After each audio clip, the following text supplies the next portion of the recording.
Hello. Today's video will be very heavy.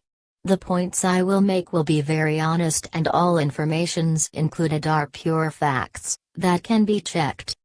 This video was very hard to make because of the countless amounts of receipts, evidence and facts that are available on the internet regarding the topic of Rosé's mistreatment. This video will not only include the feelings of staff members of YG Entertainment but also the fandom of Blackpink towards her. Before we start, I would like to state that I'm a NOT4 stan ever since 2016, and if the video will trigger some of your feelings, please leave the video now. I will use a thread from Twitter as a bit of help. Like visible on the screenshot, the person brings up the fact that the only pre-Blackpink job she got was the collaboration in 2012 between her and G-Dragon. For some of you who don't know who he is, G-Dragon is the leader of the legendary group called Big Bang, who are label mates of Blackpink. He's a producer, rapper and overall icon in K-pop and Korean entertainment.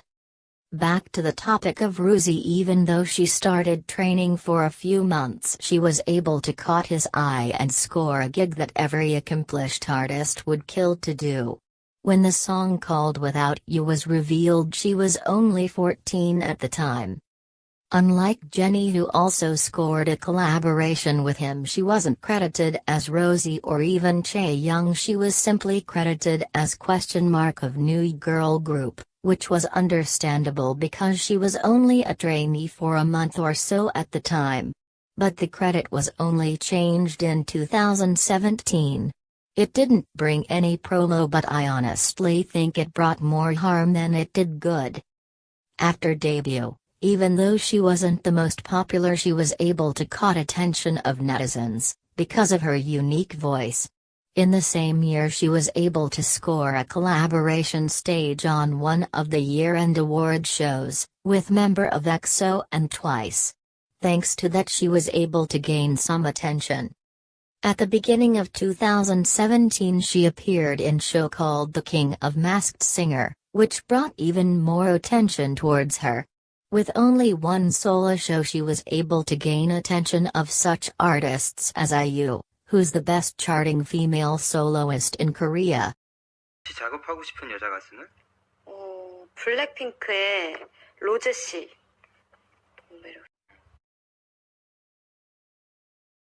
Or the original singer of song she covered on the show. Basically, she was acknowledged by legend of Korean music.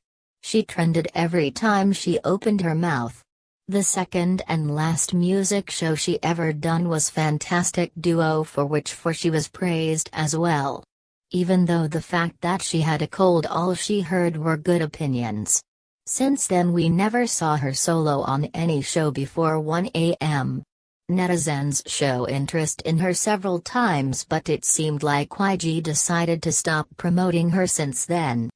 무대를 보면 볼수록 카리스마하고 그런 좀 섹시한 것 같아요. 목소리? 로제 음색도 좋고 노래도 잘하고. 제가 판타스틱 듀오를 봤는데 로제라는 분이 정말 노래를 잘하시더라고요. 로제가 음악적으로는 섹시하다고 느껴지지 않나라고 생각합니다. 그 휘바람 그 영상 봤을 때 춤선이 섹시하다고 생각해요. 로제 무대 영상에서 춤추는 거 봤을 때 그 표정, 진지한 표정. Fact that IU publicly showed interest in collaborating with her when she was still a rookie was incredible. But was quickly shot down by YG. Same goes for JYP, who was praising her for her talent and professionalism year after her debut. The fact that someone like him praised her was as incredible as the acknowledgement of her by IU. Sadly, we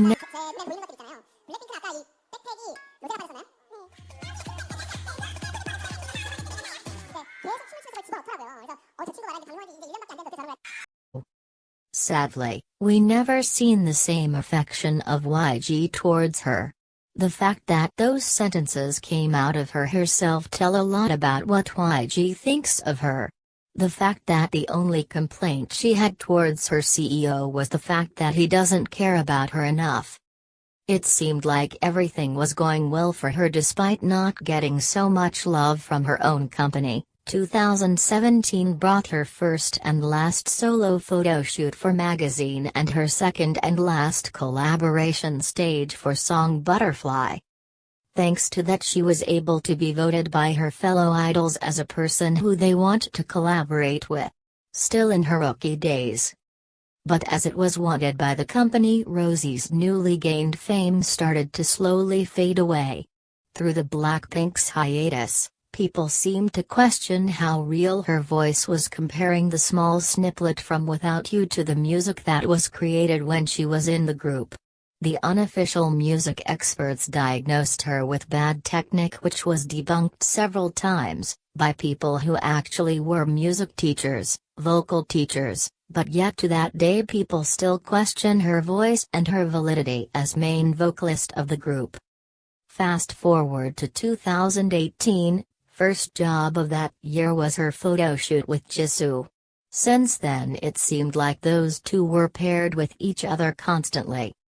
The only solo TV promotion she got that year was a food show on 12 p.m. Which, let's be honest, probably nobody have watched other than Blinks. Then she attended a Sprite event for which she trended on Naver. Same thing happened for the appearance on Amazing Saturday with Jisoo. In the same month the two became the models for the cosmetic brand called Kiss Me. During the rest of the year she attended New York's Fashion Week and show in Hong Kong for Coach with Jisoo, did magazine photo shoot for Mulberry with Lisa, as well as attended their show in Seoul. The only two shows she got were Todd's event as well as Alexander McQueen's display. To this day she never had any solo activity. It seemed like it was the only time she was able to shine because during promotions, CFS or group appearances she seemed to be non-existent. Leaving her out while putting solo shoots for the promoted product, misspelling her name, or even mixing it with other members. Even in the advertisements we heard her voice longer than we saw her on screen. It always seemed like they showed her for a second just to switch to the other member the next second. Putting her at the back, photoshopping her height, multiple times at that. I can't even imagine what she must have felt like while watching Trevi ad where she had not even one solo shot, or the 3 seconds appearance for the Paradise City advertisements.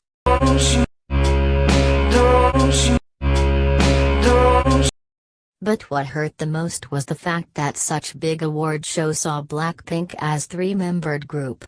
Revealing the nominations, they showed the picture that we saw before but without someone.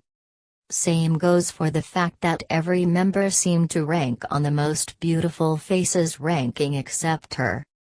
Maybe that's why she doesn't find herself pretty or beautiful and isn't confident in herself. Maybe it's because of the lack of support she gets from her own fandom. Now to the solo. As you may know, YG promised that after Jennie's solo it will be time for Rosé's. Well, it's July today and to this day we never heard any news other than Rosé asking us to wait for it. Well, during the photo book fan sign people asked her about it and it was pretty clear that she was confused herself. Since November we have been only noticing how her confidence about it decreased. The fact that she was excited in 2018, in June asked us to hang and wait, to being scared and confused to say anything, shows how sure the plans were. Sadly, I myself don't think it will happen. The fact that she was properly promoted in 2017 does show that the company has no interest in her. Honestly, I'm slowly losing any hope that it will happen while she's under YG Entertainment's management. The situation with Australian magazine Elle showed interest in her solo cover photo shoot and was forced to write to fans that nobody has wrote back to their offer shows the lack of support in that company towards her, not even talking about her styling, which I made separate video about. It's just so sad to see that happening to her, as she always puts 100% of efforts to everything she does, yet doesn't seem to gain anything back in return. I'm sorry to end it on this bad note, Hopefully you understood the situation. See you in another video. Bye.